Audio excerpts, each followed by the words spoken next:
Ya, Assalamualaikum warahmatullahi wabarakatuh.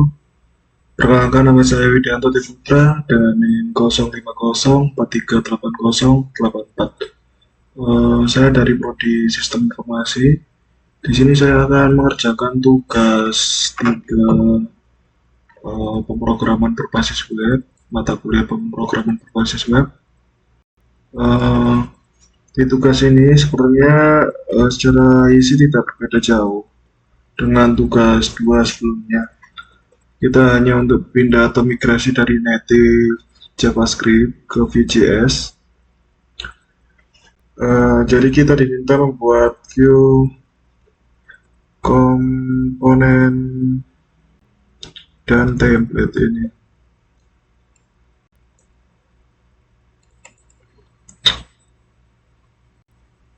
Oke, saya rasa langsung aja ke Visual Video Code.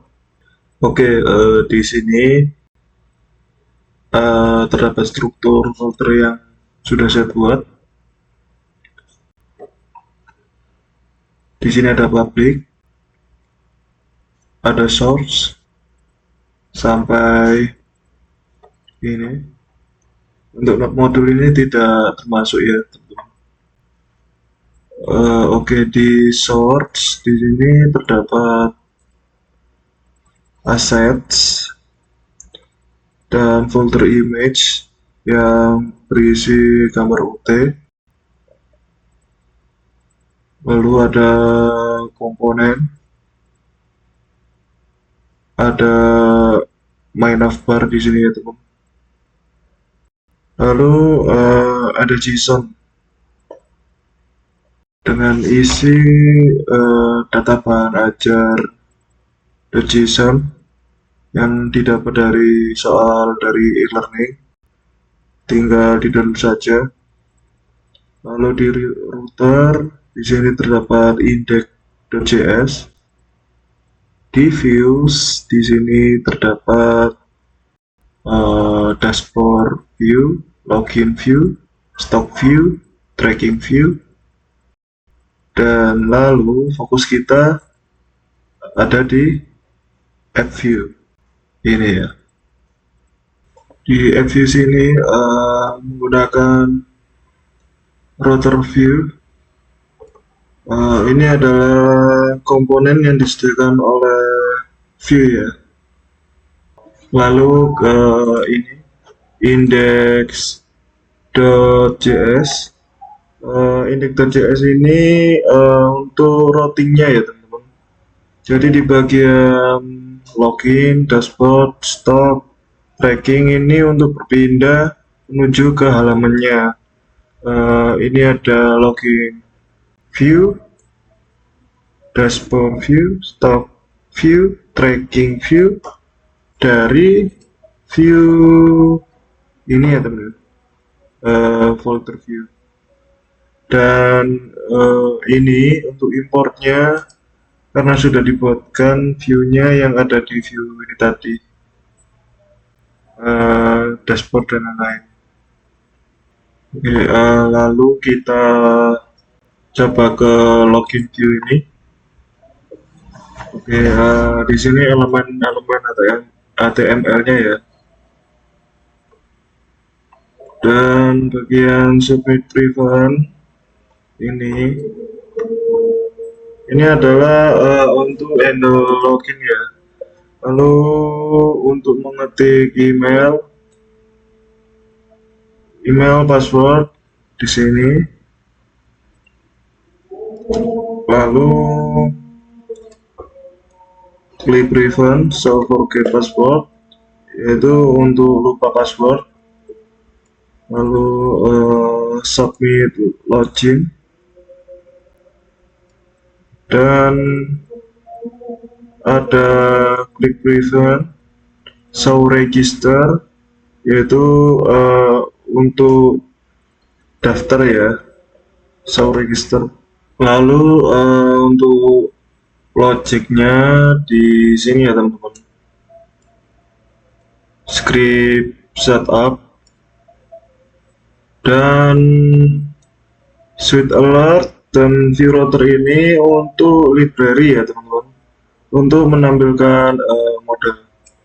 Oke, di bagian login ini untuk bagian login ya teman-teman.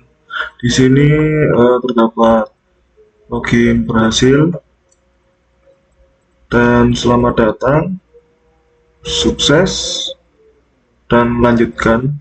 Lalu bagian pop up di sini harus saya tandain. Untuk pop up-nya di sini untuk tampilan yang muncul ya.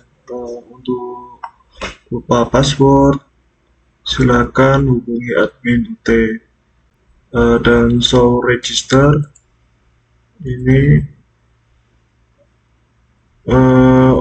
atau daftar jika belum punya akun.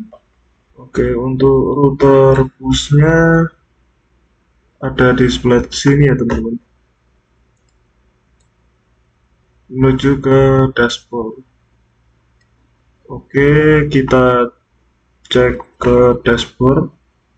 Oke, di dashboard ini yaitu ada mounted ini ya teman-teman. Ini untuk menampilkan salam seperti selamat pagi, siang, sore, malam, tergantung dengan jam lokal kita. Lalu di sini ada greetings. Oke, kita langsung ke stock view. Oke, di stock view ini tidak ada bedanya dengan tugas 2 kemarin ya teman-teman. Di sini ada filter BPJJ, ada filter kategori, lalu sorting di sini untuk mengurutkan ya teman-teman. Lalu terdapat klik reset filter. Lalu di sini ada menampilkan stop menipis atau kosong. Oke, lalu di script setup bentar.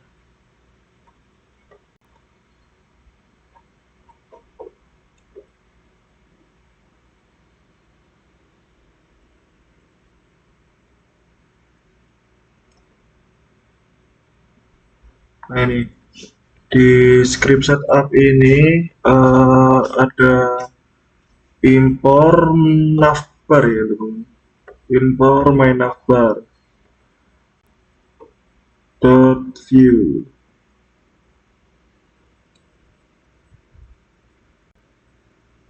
Ini ada di komponen sini ya teman-teman, my navbar. Lalu di import stock data ini terdapat JSON, data bahan ajar yang ada di file JSON ini, data bahan ajar. Ini folder JSON yang adalah file kita download di e-learning yang formatnya berupa JSON tadi ya teman-teman. Ini ada data bahan ajar. Lalu fungsi reset filter. Di sini untuk ketika kita memilih menu filter bisa kita reset akan menjadi 0 lagi. Lalu ada status teks, ada status kelas juga, dan open add modal, yaitu tambah item ini untuk menambahkan data yang akan kita input. Oke, lalu ke edit item. edit item. Ini untuk mengedit item kita, atau dalam kasus ini adalah buku ya. Seperti mengedit ini judul, kategori, PBJJ, lokasi rak, dan lain-lain. Lalu delete item di sini. Di sini untuk menghapus, ini hanya perintah konfirmasi untuk menghapus atau tidak. Oke, kita masuk ke tracking view. Oke, di sini di tracking view menggunakan ini submit prevent untuk submit delivery order, dan bagian reset, bentar.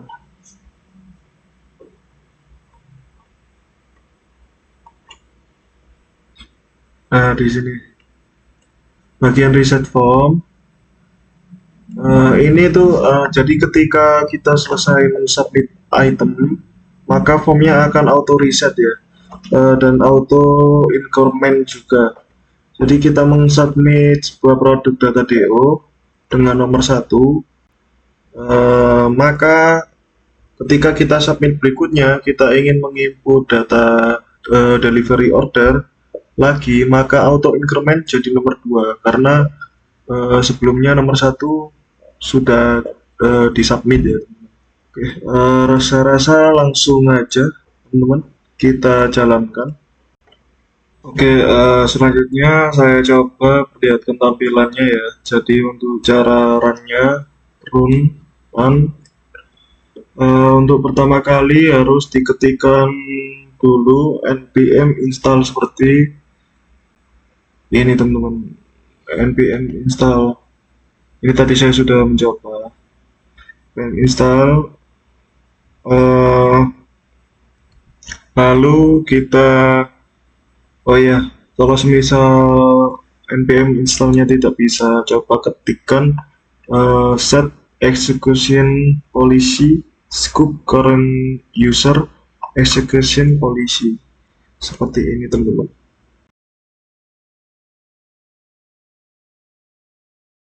Seperti ini teman-teman. Lalu enter saja. Lalu enter. Setelahnya ketika selesai, ketik lagi npm install, lalu tunggu sampai selesai. Lalu kita run menggunakan npm run dev. npm run dev seperti ini teman-teman. Lalu muncullah localhost. Untuk localhost saya ingin menampilkan ini. Jadi ini berhasil. Lalu kita ikuti, yaitu dengan cara Ctrl plus klik. Oke. Ini saya tampilkan dalam, lalu saya masukkan admin.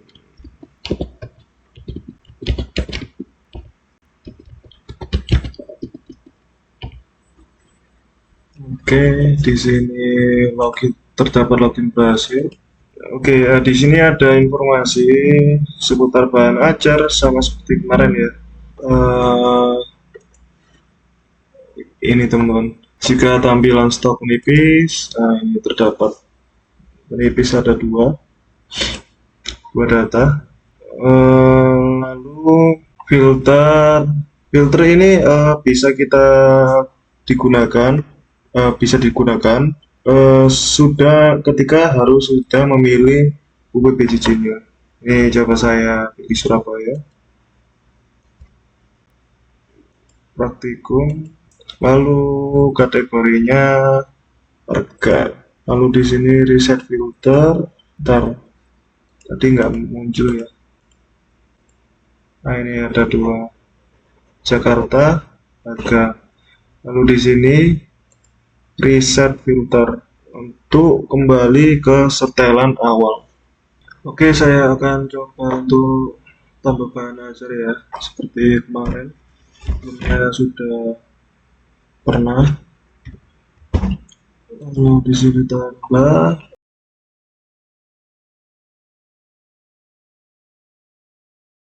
Ini H3 maksudnya mendefinisikan subjudul level 3 ya. Jadi misal saya ketik ini berhasil, tampilannya seperti ini teman-teman. Sudah eh, ter- sudah tercantum di sini. Ini kita bisa edit.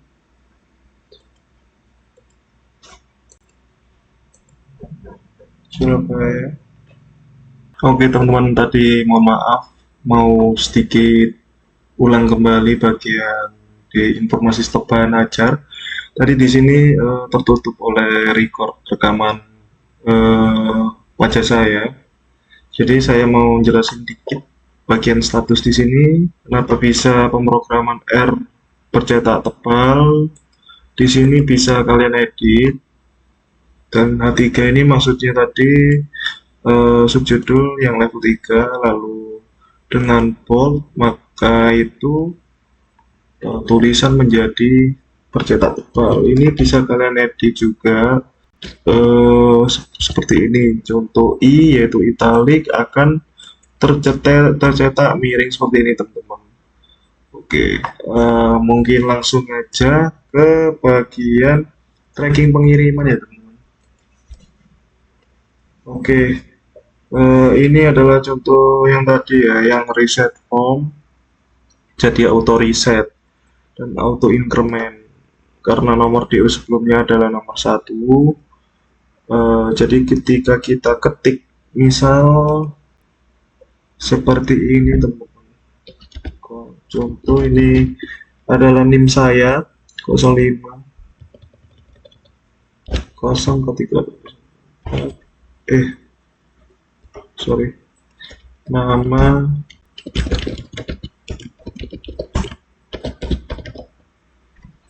ekspedisi reguler.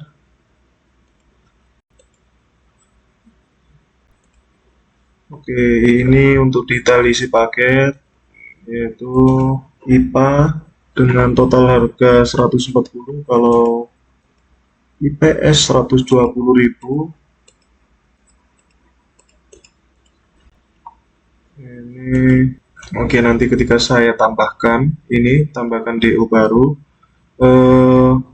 maka semua akan reset menjadi 0 atau kosong untuk bagian ininya teman-teman. Name, nama gitu.